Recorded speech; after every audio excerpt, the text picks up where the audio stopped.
Hello সবাইকে। আজকে এই ভিডিওটা যারা বাগান ভালোবাসে বা গাছ ভালোবাসে অবশ্যই তাদের জন্য। কারণ আজকে আমি দেখাতে চলেছি একটা মানে কি বলবো, এটা আমিও জানতাম না। তো এটা আমার মনে হয়েছিল, তো এটা এইভাবে আমি করেছি। এটা হচ্ছে স্নেক ট্রি, যেটা আমরা ইনডোর প্ল্যান্টের মধ্যে একটা বিশেষ গাছ, যেটা দেখতে তার সৌন্দর্য দিয়ে বিচার করলেও এটা খুব সুন্দর দেখতে। আর ঘরের পরিবেশ দূষিত হওয়া থেকে এটা বাঁচায়। এখানে স্নেকটির যেটা সবথেকে বড় বৈশিষ্ট্য সেটা হলো খুব কম জল লাগে। খুব মানে ঘরের মধ্যে রাখার জন্য একদম বেস্ট বলবো আমি, কারণ অল্প জল লাগে, অল্প রোদ লাগে। মানে এটা 15 দিন পর পরে রোদে দিলেও এটা কোনো অসুবিধা হয় না, কিংবা 3-4 মাস পরেও যদি রোদে দেয় কেউ, তাও কোনো সমস্যা হয় না। এটা একটু জানলার পাশে রেখে দিলেই হয়ে যায়। তো এটাতে সেরকম কোনো যত্ন নেওয়ার প্রয়োজনই হয় না। তো এটা আমরা ঘরের মধ্যে রেখে অনেক দিন ঘুরতেও যেতে পারি।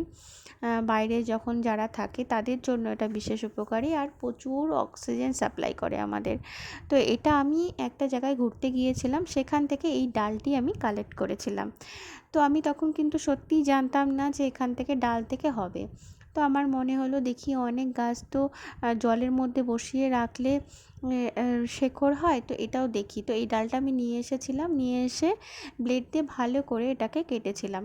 কাটার পরে এটা দেখো এইভাবে টুথপিক দিয়ে আমি চারিদিকে এটা আটকে দিয়েছিলাম, কারণ জলের মধ্যে যখন বসাচ্ছিলাম তখন গ্লাসের নিচে এটা লেগে যাচ্ছিলো। তো আমি টুথপিক দিয়ে গেঁথে দিই। গেঁথে দেওয়ার পরে 5 মাস পরে দেখো এরকম আকৃতি ধারণ করেছে, এত মূল বেরিয়েছে, নিচে শেকড় হয়েছে, তার থেকে সাইডে একটা ছোট্ট গাছও হয়েছে। একদম তোমরা দেখতেই পেলে যে ওটা গোড়ার মধ্যে একটা পুরো গাছ ওটা হয়ে গেছে। তো আমি এটা জানতাম না, এটা করার পর আমার নিজেরই এত আনন্দ লাগছে। তো 5 মাস পর আমি এটা গাছটাকে লাগিয়েছিলাম, মাটিতে বসিয়েছিলাম। এই দেখো ছোট্ট কুঁড়ি, এটা কিন্তু কুঁড়ি ঠিক না, এটা একটা গাছ।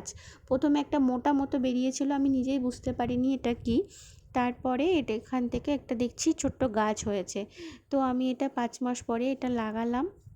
একটা দেখো জলের বোতলের মধ্যেই লাগিয়েছি, কারণ ঘরে জায়গা খুবই কম। তো আমি এটা লাগিয়ে দেখলাম যে এটা হয় কি না। এত দূর যখন হয়েছে নিশ্চয়ই আশারে নিয়েই এটা লাগিয়েছি, কারণ এত দূর এত দিন ধরে আমি জলটা পাল্টে পাল্টে রেখেছি। 7 দিন পর পর আমি জলটা পাল্টাতাম, একটা কাচের গ্লাসের মধ্যে রেখেছিলাম। আজকে দেখো এটা 8 মাস পরে আমার গাছটা দেখো, এই যে সম্পূর্ণ গাছ কি সুন্দর হয়েছে। আমি নিজেও খুব অবাক। তো তোমরা এটা ট্রাই করতে পারো।